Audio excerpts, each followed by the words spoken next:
বর্তমান রাজনৈতিক বাস্তবতায় ভারতের সাথে বাংলাদেশের একটা অলিখিত ক্ল্যাশ চলছে। বিভিন্ন ঘটনাকে কেন্দ্র করে প্রতিবেশী দুই দেশের জনগণের মধ্যেও দ্বান্দ্বিক অবস্থাটা এখন অনেকটাই সত্য।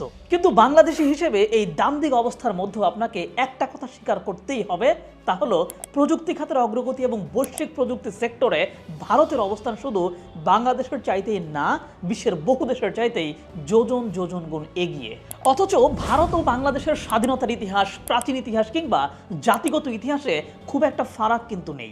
গুগল, মাইক্রোসফট, ইউটিউব সহ বিশ্বের জায়ান্ট লেভেলের প্রায় সকল কোম্পানিতেই ভারতীয়দের আধিপত্য চোখে পড়ার মতো। বৈশ্বিক শীর্ষস্থানীয় প্রায় 10টি কোম্পানির বর্তমান সিইও ভারতীয়। আর বিশ্বব্যাপী প্রযুক্তি খাতে এবং দখলের কারণেই ভারতকে বলা হয় সিইও ফ্যাক্টরি।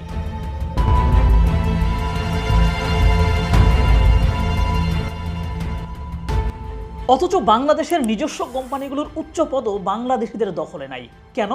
যেখানে বর্তমান বাংলাদেশের জনসংখ্যায় ডেমোগ্রাফিক ডিভিডেন্ড চলছে এবং দেশের প্রায় 65% মানুষ এখন কর্মক্ষম, সেই সাথে এই মানুষগুলোকে দক্ষ করে গড়ে তোলার জন্য জেলায় জেলায় আছে নানান রকম বিশ্ববিদ্যালয়।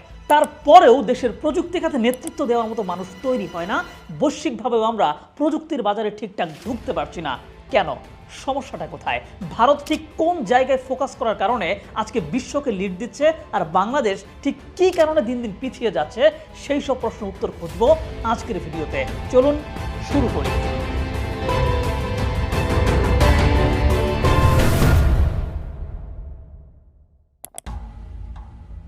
দেখেন, একটা মানুষ আসলে কতটা স্মার্ট হবে, কতটা দক্ষ হবে এবং কতটা কর্মঠ হবে, সেইটা নির্ভর করে সে দেশের শিক্ষা ব্যবস্থার উপর। প্রপার এবং ভিশনারি একটা শিক্ষা ব্যবস্থা বিভিন্ন ধাপের মাধ্যমে একটা শিক্ষার্থীকে বৈশ্বিক লেভেলের মানুষে পরিণত করে। প্রতিবেশী দেশ ভারত কিন্তু সমস্যামুক্ত কোনো দেশ না। ভারতে বহুত সামাজিক এবং রাজনৈতিক সংকট আছে, কিন্তু বিশাল জনসংখ্যার এই দেশ তার শিক্ষা ব্যবস্থা নিয়ে আলাদা করে ভেবেছে সেই 70 বছর আগেই। যখন থেকে বিশ্ব প্রযুক্তির দিকে যাত্রা শুরু করে, তখন থেকেই ভারত এই প্রযুক্তি খাতে ফোকাস করে তার শিক্ষা পদ্ধতি প্রণয়ন করে, যেখানে অগ্রগামী ভূমিকা পালন করেছে ভারতের আইআইটি বা ইন্ডিয়ান ইনস্টিটিউট অফ টেকনোলজি। প্রযুক্তি খাতে স্বনির্ভর হয়ে ওঠার জন্য 1951 সালে খড়গপুরে আইআইটির প্রথম ক্যাম্পাস স্থাপন করা হয়। এরপর এই প্রতিষ্ঠানের ক্যাম্পাস বিভিন্ন প্রদেশে ছড়িয়ে পড়ে। এখন ভারতের আইআইটির মোট 23টি ক্যাম্পাস রয়েছে বিভিন্ন প্রদেশে। দেখেন, ভারতের শিক্ষা ব্যবস্থার মধ্যে যে সমস্যা নেই সেটা বলছি না, তবে প্রযুক্তি নির্ভর বিশ্বে প্রভাব বিস্তার করার জন্য তারা ইঞ্জিনিয়ারিং শিক্ষার এই প্রতিষ্ঠানটাকে অনন্য করে গড়ে তুলেছে। আইআইটির অ্যাডমিশন প্রসেস, ল্যাব সুবিধা, গবেষণা, শিক্ষাদান পদ্ধতি সবকিছুই বিশ্বমানের, যে কারণে অন্যান্য নানান সেক্টরের সমস্যা থাকলেও এক আইআইটির সফলতা অন্য সবকিছুকেই ঢেকে দেয়। বিশ্বের বড় বড় টেক প্রতিষ্ঠানের সিইও উৎপাদন করে এই আইআইটি।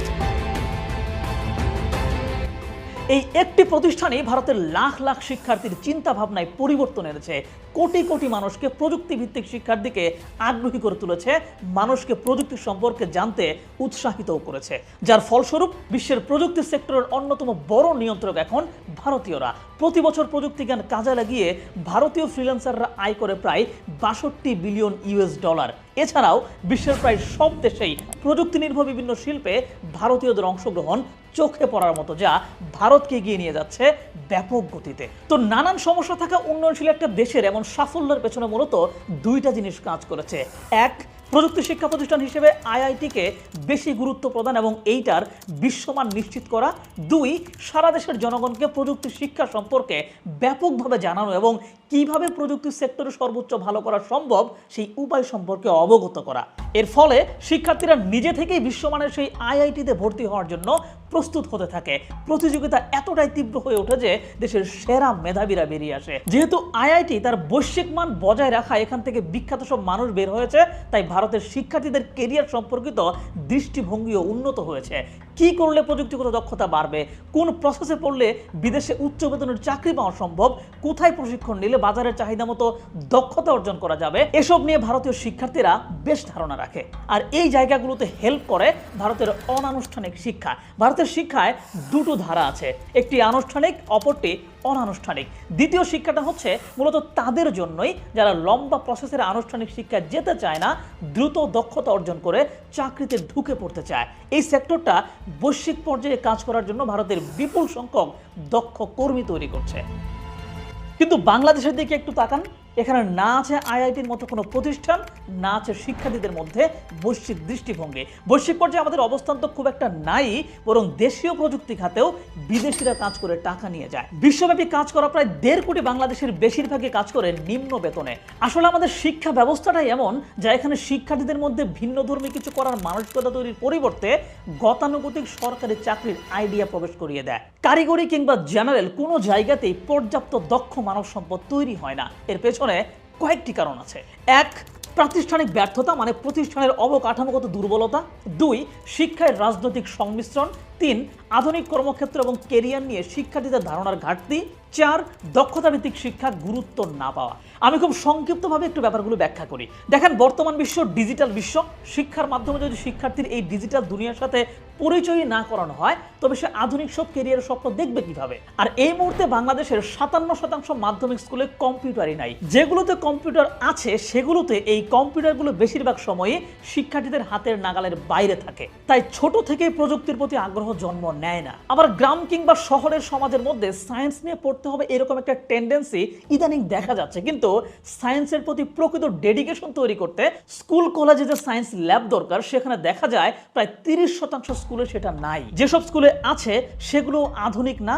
অনেক স্কুলে আধুনিক থাকলেও বেশিরভাগ স্কুলে শিক্ষার্থীদের হাতে কলমে শিখিয়ে দেওয়ার মতো শিক্ষক নাই। তাই কারিকুলামের প্র্যাকটিক্যাল পরীক্ষাটা হয়ে গেছে অনেকটাই শো অফ।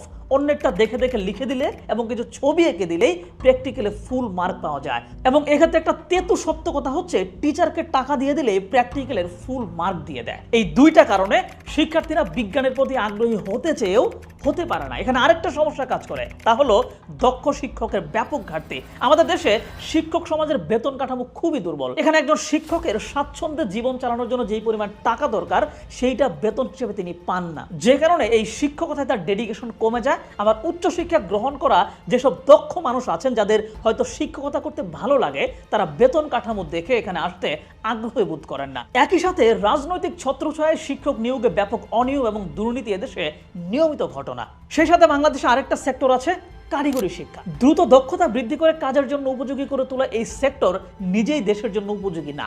শিক্ষক সংকট, ক্লাসরুম সংকট, ল্যাব সংকট, ব্যাকডেটেড কারিকুলাম ইত্যাদি আমাদের কারিগরি শিক্ষার বৈশিষ্ট্য। অনেক শিক্ষার্থী আছেন যারা পলিটেকনিকে পড়াটাকে নিজের জীবনের জন্য এখন অভিশাপ হিসেবে দেখেন। এই হচ্ছে ভেতরের অবস্থা। দক্ষতা ভিত্তিক শিক্ষা নিতে গিয়ে নিজে এখান থেকে অদক্ষ হয়ে বেরিয়ে আসতে হয়। আবার রাজনৈতিক ছত্রছায়া জেলায় জেলায় যেসব বিশ্ববিদ্যালয় স্থাপিত হচ্ছে, সেসবের না আছে সুন্দর ক্যাম্পাস, না আছে ল্যাব সুবিধা, না আছে গবেষণা করার সুযোগ। এসব বিশ্ববিদ্যালয়ে শিক্ষক নিয়োগেও বিবেচনা করা হয় পেছনের রাজনৈতিক পরিচয়। আর এই সব কিছু মিলিয়ে একজন শিক্ষার্থী তার প্রকৃত ডেভেলপমেন্টের পথটা খুঁজে পায় না। সমাজের চাপে সে বিজ্ঞানের জটিল সব সাবজেক্টে ভর্তি হয়, কিন্তু কিছুদিন পর সেই সাবজেক্টের প্রতি তার আর আগ্রহ কাজ করে না। সমাজের চাপে অনেকেই সিএসসিতে ভর্তি হয়, অথচ সে জানেই না এই সাবজেক্টে পড়ে আসলে কি হওয়া যায়। কারণ ক্লাসরুমে তাকে এসব জানানো হয় না, তার স্বপ্নকে বড় করা হয় না।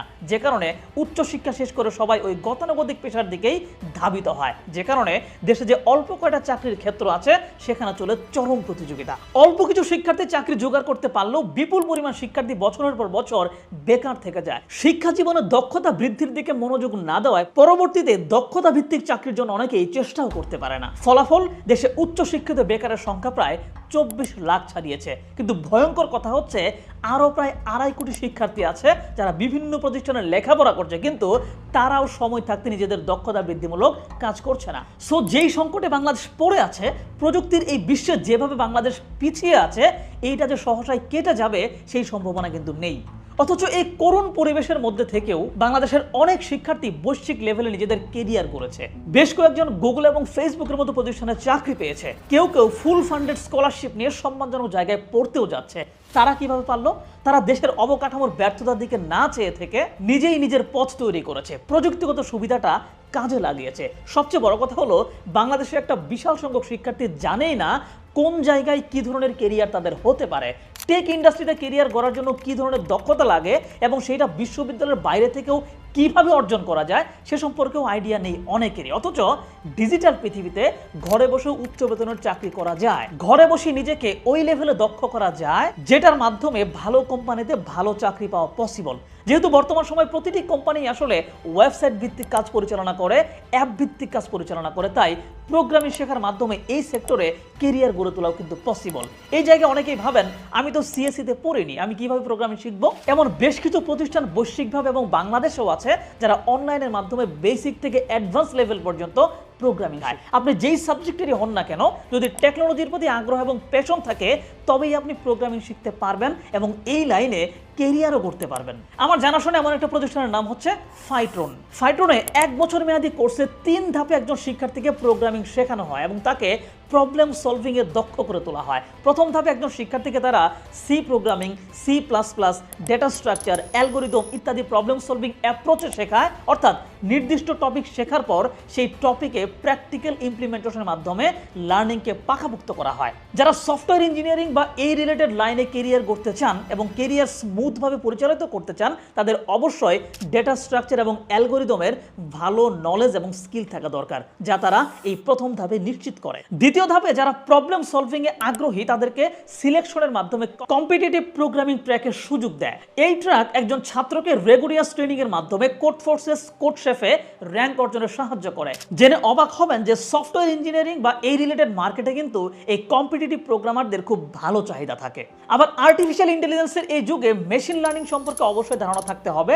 ফাইট্রন তাদের পরবর্তী ধাপে মেশিন লার্নিং এর একটা ডিটেইল ট্র্যাক প্রোভাইড করবে, যেখানে তারা machine learning, deep learning, generative AI শিখিয়ে একজন ছাত্রকে ফিউচার প্রুফ কেরিয়ার নিশ্চিত করতে সাহায্য করবে।